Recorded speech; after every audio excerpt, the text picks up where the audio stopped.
How the fuck's it going, everyone? Back today with another video. Hope yous are doing well. Back to normality, or at least relative normality over here for this one. I am just going to be doing a full album review for yous here. This is one that I did not expect to be doing at the very beginning of the year. If you had asked me if I was going to be doing this at this point in the year, I'd have said absolutely not, and I will get into why very shortly. I am very excited to talk about this, so I'm just going to get straight into this thing pretty much. Yeah, this thing dropped into my inbox last week or the week before, and I just had to listen and review it and break it down. But yeah, what's going on in the background first of all anyway, before I get overly excited. This is the 2010 debut full-length album from Dragged Into Sunlight, UK kind of Black Death grind band, very, very well known. A lot of the reason for that is because this is so hard to come by on vinyl, and this is an exceptional record, super abrasive, very chunky and dense. There is almost like a doom sort of feel about it. Vocals have a whispered sort of effect, and there are plenty of like serial killer sort of sound clips going on throughout this as well. It's just a very, like, I don't know, an uneasy listen, and I really love it. It's got such an atmosphere, absolutely fucking killer stuff. The track Boiled Angels is an absolute banger if you just want a short and kind of, I guess, just like a taster of what this album has to offer. Very, very good stuff. That is the first track, by the way, so yeah, really cool stuff. Dragged Into Sunlight, Hatred for Mankind. Don't even think I said the name of it. I got overly excited, even though I said I wouldn't. So yeah, because I'm doing this in advance, I do not have a physical copy as yet. I have, of course, pre-ordered the vinyl. And as you can see in the title, the band that I'm talking about here is a band called The Ominous Circle. This is a band that was formed in 2014 in Porto, Portugal. And this band plays a sort of death black metal style. I will go into kind of a bit more into what the sound is and stuff like that as we get into this, because thankfully the band hasn't changed their sound at all. I always worry with albums that take so long to come out that the band's going to have like found new influences, new inspiration, just new interests to explore in terms of their kind of musical output and their songwriting. However, that doesn't seem to be the case here. So their upcoming album is due to come out on the 28th of November 2025 through Osmose Productions, and it is entitled Cloven Tongues of Fire, which is a badass title. Absolutely love that shit. Kind of lets you know what you are in for from the very off. Their first album, Appalling Ascension, came out in 2017, and that just absolutely blew me away, ripped the roof off, and absolutely gobsmacked me from the very moment I got it. I was going to pull out the CD to put on the background today, but yeah, I couldn't find it in amongst that mess. I still need to get some CD shelves so everything's easier to find. I forgot to pull out the record as well because I have it on vinyl and CD. But yeah, that came out through 20 Buck Spin and Osmose, so it got quite a lot of attention and praise when it came out. But because of all the silence and everything, I am hoping they haven't lost their kind of hype. I'm going to do the very best to hype this up because this new record is fantastic. Spoiler alert. So yeah, they came out of the gates with that. No demos, no EPs, no nonsense prior, no singles really. So yeah, it was just great. Great songwriting, great sound, very unique overall sound, I would argue. So yeah, I was worried about how this one was going to sound, but let's just get into it, I guess. So the debut was one of my favourites from the 2010s, and this one had a lot to live up to. Just got a bit of coffee here. Keep the mind ticking by. So, I'm going to break this down into kind of sections as I normally do. I'll do vocals, guitars, drums, and bass. And then I will talk a bit about the kind of songwriting and everything like that.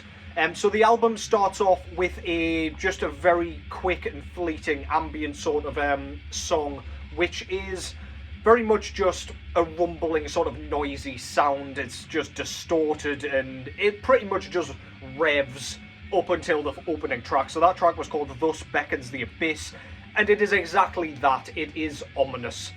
That's pretty much all there is to say about it. It just takes us into the underworld to experience what we are about to experience. So, drum-wise, first off, this is the thing that excited me the most when I listened to this goddamn thing. My goodness. So, the Ominous Circle is a band that uses kind of doom elements to help out that kind of Black and Death sound. And the drum work is absolutely at the forefront of that. It is a driving force and factor, along with the bass guitar. I might as well just muddle those two kind of components together. The blast beats to start off with. So the blast beats are kind of few and far between, I would say, on this thing. And they are indeed on the debut album as well. Thunderous, really rumbling and reverberating and just immersive. Completely swallows you up in their sound, and you can almost feel your ribcage rattling with all your organs jolting around inside. You can't listen to this thing on like too high a volume setting, or you might just explode. Your chest cavity will just burst, and there will be very little left to recover. Absolutely fantastic sound. Because this is used so sparingly, it is kind of a payoff to the more sluggish mid-paced sections, which I'll get into in just a second. But yeah, the blast beats are kind of your reward, if you will, for enduring the crawling, sluggish nature of a lot of the kind of verse sections on here. Really, really cool. Yeah, suspense building, tension building, and then you are bombarded with brutality. So the thrashing beats are similar in that you kind of get those as a reward. So we've got doubles on feet, which is very cool to have during the thrashing sections. It's one of those things that just makes you want to scrunch your face up, because it sounds so fucking cool. It just adds a bit more variation and variety to the standard thrash beat. So instead of that like kind of eighth note pulse, we've got doubles in there as well. So it's single, double, single, double. Sounds absolutely badass. You hear that very kind of distinctively on the track Lowest Emanations, the opening kind of main track. That's after like a sluggish section and a blasting section, and yeah, it just adds a bit of diversity. It sounds so cool. This is after we get like a really nice kind of taste of what we are in for. So there's just like a little fleeting moment, spitting all over the fucking place. There is a fleeting moment at the very beginning where we get like a little kind of ride bell sort of fill. It's very fleeting and it's very simplistic, I would say, but there's just a bit of a diversity in sound there and style. It's not just your regular components of the kit. It's not just the ride cymbal. There are specific bells set up on the kit. You can very well hear it, and it just sounds awesome. There is like a little mini kind of China sound in there, or splash, not sure what it is, but it just adds like a little different sound that just makes you go, it's that Leo DiCaprio kind of meme from Once Upon a Time in Hollywood where he's pointing at the TV. It's just got that kind of thing where it's like, that was fucking cool, I see what you did there. So even during the sluggish sections, you would kind of expect that to be like a simple quarter note sort of pulse and style and pattern. But instead, we've got some very interesting, intelligent and entertaining bass pedal work. Lots of 16th notes, lots of double pedal work go into these sections, and it stops anything from getting tedious. Very easy just to go for the simplistic route on this kind of thing. However, he just refuses to. There is so much going on. He's always busy, even though it is deceptively simple and slow, as I said. But yeah, really, really cool. I've gotten excited whilst writing notes here, I can tell, because I'm all over the fucking place. I do apologise. But yeah, the hi-hat sections go into the ride sections perfectly. So, hi-hat approaches, I should say. So, hi-hat transforms into ride very seamlessly. Blink of an eye stuff. Dots between the two very nicely. You know I love that. I hate it when bands kind of stick to just one. I like the variation again. It stops me from getting bored. I'm always listening to drums when I am listening to albums. It's one of the most notable things for me, or it's a thing that I notice first. And yeah, that is so cool. It's super important to me. It just adds like a bit more accentuation and a bit more kind of intrigue factor, I guess. Very, very nice. There are lots of tasteful snare patterns on this. Very nice use of like ghost notes here and there. They're just like, again, it's one of those things where you can just point at it, you're like, right, I noticed that, I see what you did there, that was badass. It also makes you kind of lock in a bit more when you're listening to the drumming for the rest of the record, when you notice shit like that, because it is just so innovative yet again. I'm going to be using that word a lot to describe the drumming. There is a moment at around 2 minutes 30 on the track Through Tunnels Ablaze, which is to be the opening single from this record, where there are some blast beats with kind of hi-hats where they are just allowed room to breathe. They are allowed to just be appreciated as they are. They are flawlessly played, because in certain bands where the drumming is a bit more sloppy, like in bands like Satanic Warmaster, for example, just the first band coming to my head, you would notice that kind of thing if they went for that kind of approach during any of the sections. If they know the drumming is not the centerpiece, so they don't do that kind of shit. The ominous circle here, it's just so well utilized, especially as it builds into a massive guitar solo right afterwards. It's just used so nicely, because you can appreciate the drums, but then you ignore the drums immediately once the solo comes in. It's just so like modestly played, and I really appreciate that. There is absolutely nothing fancy going on. It is just, you can just enjoy the drums for a little bit before you are treated to yet another lead flurry. As I said just before, the splashes are used really nicely, just an added bit of accentuation, just stopping things from getting stale and tedious. Really, really badass. The snare drum, I did notice, appears to change tone during one little blast beat passage on the track Through Tunnels Ablaze also. So I don't know if like a piccolo drum was used, or if it was just a separate drum that was kind of tuned differently to give it more of a kind of clunky sound. But I thought that was really badass. I don't know if anybody else would notice that, but it was just, again, just an added differing sound, which I really appreciated. I could listen to the tom tone all day on this. There is a lot of like, again, it's not necessarily fills that use the toms all the way through. There are some nice like accentuation kind of moments added to just regular mid-paced sort of patterns that just sound badass. Again, you can appreciate something a bit different going on instead of just your hi-hat, snare, and indeed your bass pedals. They've almost got like a timbali-esque sound to them, and again, I assume it's just the way that they are tuned as opposed to actually using timbales, because I don't know, I can't imagine that kind of thing is used very often in this type of music. However, I love the sound of it. Again, just super unique, super different, super novel, and unexpected, which is absolutely okay with me, because again, it's not like he's going off beat with this shit. It's not like it's like jazzy nonsense. It is just straight to the point, but just with different sounds, which on drums is not easy without starting to add like different elements, I guess, and different genres and things like that. Now, there was a section in the track Black Flesh, Sulphur, and All in Between where I literally had to listen to it over and over again to even figure out how one guy was playing this. It very much was just completely bamboozling to me. He sounds like he's got 8 arms, the octopus circle, if you will. I don't know how he was doing that. I was having to like kind of think about how he might be sticking it to make this make sense, but I'll basically try and describe what he's doing. This is towards the back end, and 2 separate sections of this come in, one using a hi-hat pulse with a little bit of ride cymbal, and the other using like one of the crash cymbals as a pulse by the sounds of it. So there's like a quarter note hi-hat, as I say, slash ride slash crash pulse. Fair enough, simple enough. Blasted doubles on the snare, so it's going bum-bum, bum-bum, bum-bum, bum-bum.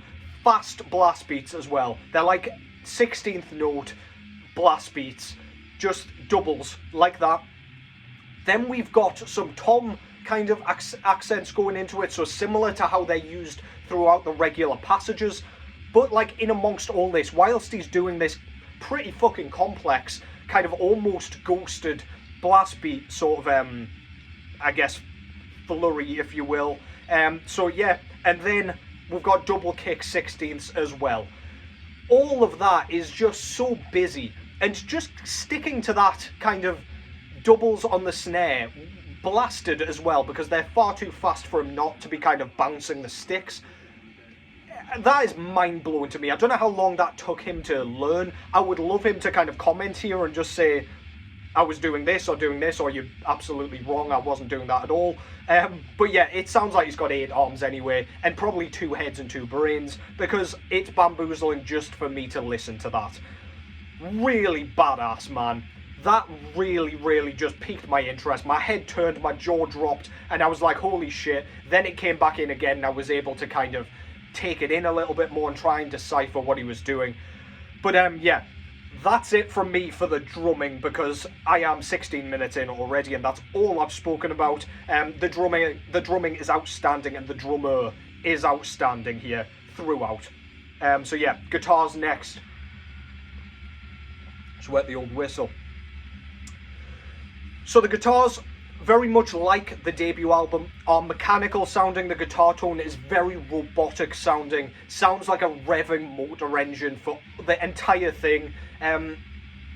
This is mainly because I think they play 8-string guitars. Again, I'm not a guitar expert, but I would guess that is what it is, because it just has that really unnatural sort of djenty sort of sound, where it just sounds really dystopian and, yeah, robotic and futuristic. Very, very punishing and omnipresent, I would say. It never ever stops peppering you. Lots of tremolo sort of stuff going on here, which makes sure that there is not a single gap in the sound. It never lets you breathe for a single moment, which I absolutely love. It's so oppressive, so suffocating, and almost claustrophobic for a lot of this, and very claggy. It almost sticks to your goddamn eardrums. It is that kind of persistent, I suppose. Yeah, the guitar tone particularly thrives during the thrashing sections, because I feel like that kind of, the tone comes out more as opposed to just playing the same note in a tremolo kind of style. Yeah, it's got just like a wall of noise, which I really, really love. Guitar solos and leads wise, the solos are actually quite decipherable and distinctive, despite them not being super melodic. They are epic still, without like being like Slayer-esque, where they're just like note flurries and bombardments, like kind of bullet shrapnel or fragments. They are discombobulating without being too discordant. That is what I've kind of written down here. That kind of sums it up. It is, you can appreciate each solo as an individual entity, as opposed to just all of the solos are there just to kind of bridge the gap between sort of sections and, like, I guess, filling the sound in the tracks. These tracks are quite long, so we do get a lot of build-up to the eventual solos on each of the tracks, but I'm very much okay with that. Lead guitar-wise, we've also got plenty of guitar squeals going on here in the sort of verse sections, which, again, are very, very cool. Like the mind-melting sort of shred work on the final track, utterance of the formless, just gives it that extra bit of dissonance, and yeah, again, discombobulation, I guess.